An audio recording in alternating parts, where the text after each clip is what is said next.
So the next question.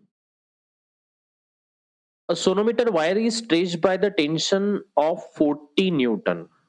So it's a question of sonometer. Initially it is stretched by the tension of what? 40 Newton. So first of all, you must know the sonometer experiment. Okay. That is the standing wave on the string when it is fixed at both the ends. Let's suppose this is the string which is fixed at both the ends. When you plunk it at the middle, or then it will show the vibration. Okay.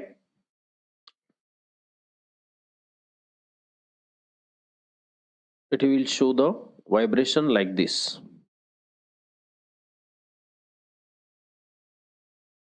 So initially the tension in the sonometer wire, it is given to you, that is equal to what? 40 Newton. That is initial tension given to you, T1 is equal to what? 40 Newton. It vibrate in unison with a tuning fork of frequency 384. Okay.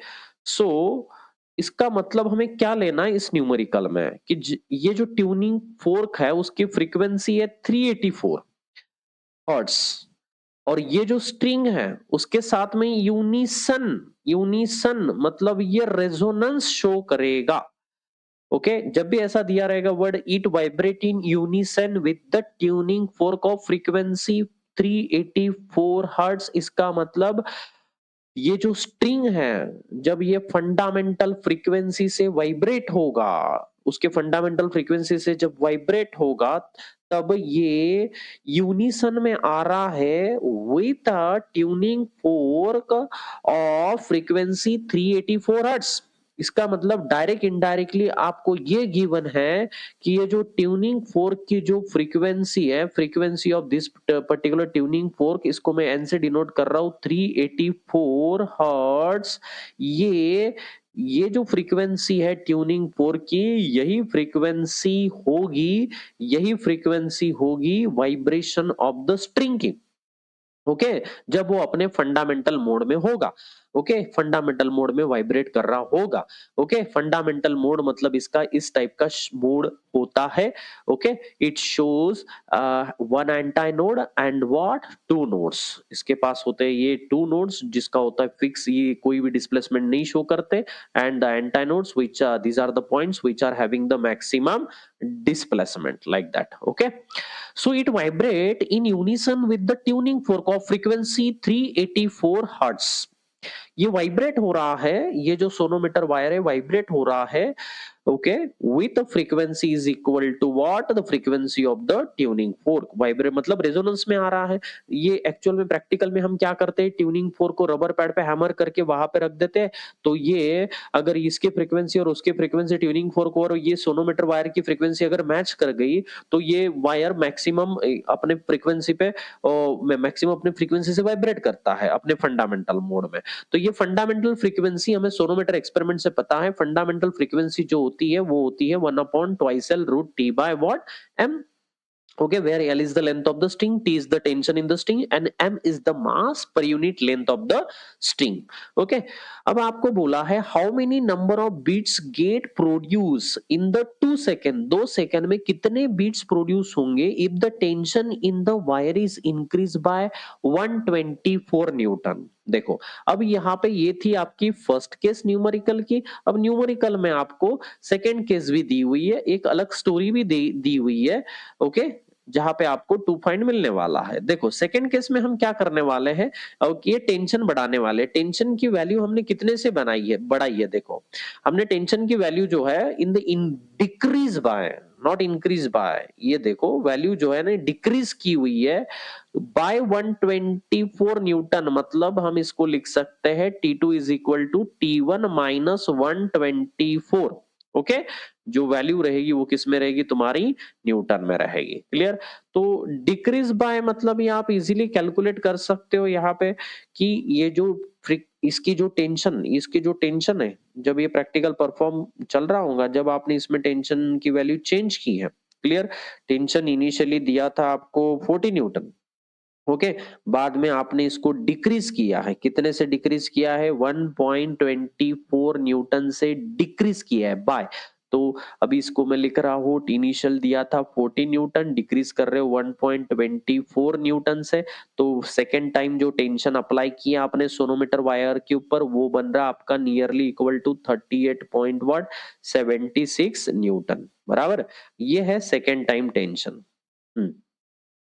जब ये वाला tension होगा तो definitely ये कहीं ना कहीं इसके फंडामेंटल फ्रीक्वेंसी को अफेक्ट करने वाला है, क्योंकि फंडामेंटल फ्रीक्वेंसी डिपेंड करती है लेंथ के ऊपर, टेंशन के ऊपर, मास के ऊपर। अब सेकेंड टाइम आपने टेंशन चेंज किया है। टेंशन कैसे चेंज होता है ये आपको पता है। सोनोमीटर वायर ऐसे टेबल, ये सोनोमीटर वायर ऐसे टेबल पे माउंट, ये टेबल पे माउंटेड रहती है, या ये टेबल पे, या हम ऐसा ये एक्सपेरिमेंट परफॉर्म करते हैं।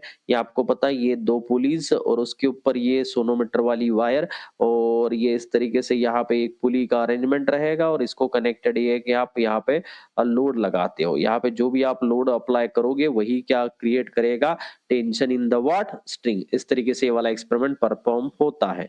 क्लियर, ये पता है आपको सोनोमीटर एक्सपेरिमेंट। तो यहाँ पे अब सेकेंड टाइम हमने जब ये टेंशन को रिड्यूस किया है तो डेफिनेटली कहीं ना कहीं ये अपने फंडामेंटल फ्रीक्वेंसी को अफेक्ट कर रहा होगा, क्योंकि हमें पता है ना लेंथ चेंज हो रही है ना मास पर यूनिट लेंथ, मास पर यूनिट लेंथ चेंज हो रही है। तो यहाँ पे हम डायरेक्टली बोल सकते हैं कि ये जो फ्रीक्वेंसी है फंडामेंटल, ये डायरेक्टली प्रोपोर्शनल है किसको, सिर्फ और सिर्फ रूट ऑफ टेंशन को। तो ओके, तो यहाँ से रेशियो एंड प्रोपोर्शन से हम लिख सकते हैं N2 by N1 is equal to under root of T2 by what, T1। Okay, second time frequency जो हमें कैलकुलेट करनी है, फर्स्ट टाइम फंडामेंटल फ्रीक्वेंसी जो ट्यूनिंग फोर्क की है वही होगी, क्योंकि वो यूनिसन में आ रहा था 384, और फाइनल टेंशन आप जो बना रहे हो 38.76 है।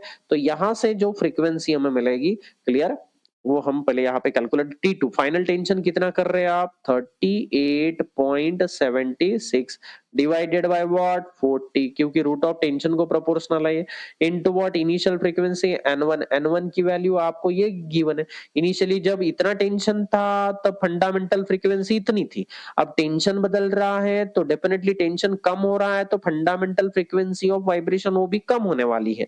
क्लियर, इनटू व्हाट यहाँ पे मैं लिख रहा हूँ फर्स्ट, दैट इज व्हाट 384।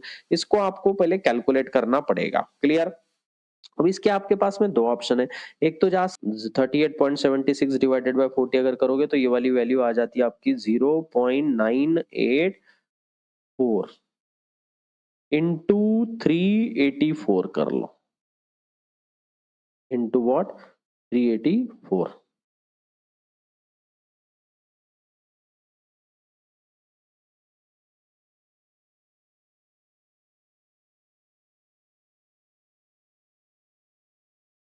तो आपकी फ्रीक्वेंसी आ रही है 377.850, ओके 856, तो नियरली इक्वल टू व्हाट 85, 377.85। तो ये आ गई आपकी सेकेंड टाइम व्हाट फ्रीक्वेंसी जब आप टेंशन में चेंज कर रहे हो। ओके, तो सेकेंड टाइम फ्रीक्वेंसी इतनी आ गई है।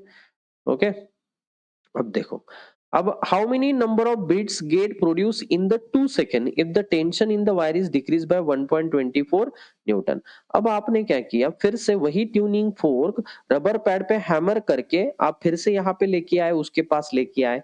ओके, अब ये इसकी फंडामेंटल फ्रीक्वेंसी अलग है, ये अपने फंडामेंटल फ्रीक्वेंसी से वाइब्रेट करेगा, वो उसकी फंडामेंटल फ्रीक्वेंसी सेकेंड टाइम हो जाएगी 377, नियरली इक्वल टू हम इसको लेंगे 378 के आसपास, 378 के आसपास। ओके, सेकेंड टाइम इसकी frequency nearly equal to what 378 के आसपास लेंगे।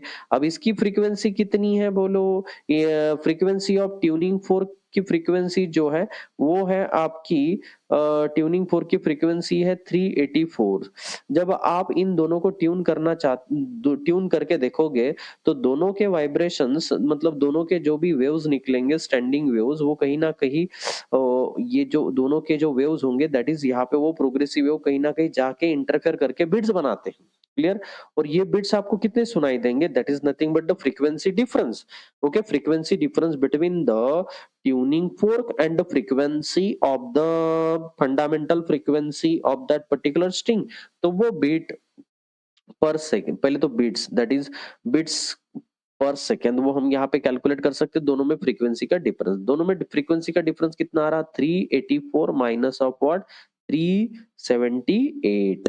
क्लियर, 378। तो यहाँ पे आपको फ्रीक्वेंसी का डिफरेंस दोनों में कितना दिख रहा है, 72 और ये 4, मतलब ये 6। ये हो जाएंगे आपके beats per second, beats per second, beats per second, that is what 6 hertz आपको सुनाई देंगे 1 सेकेंड में। और आपको पूछा है 2 सेकेंड में कितने सुनाई देंगे, तो beats, number of beats heard in the 2 second, clear, और beats produce in the 2 second, breed produce in what 2 second, 2 second में कितने होंगे, that is 6 into what 2, that is equal to what 12।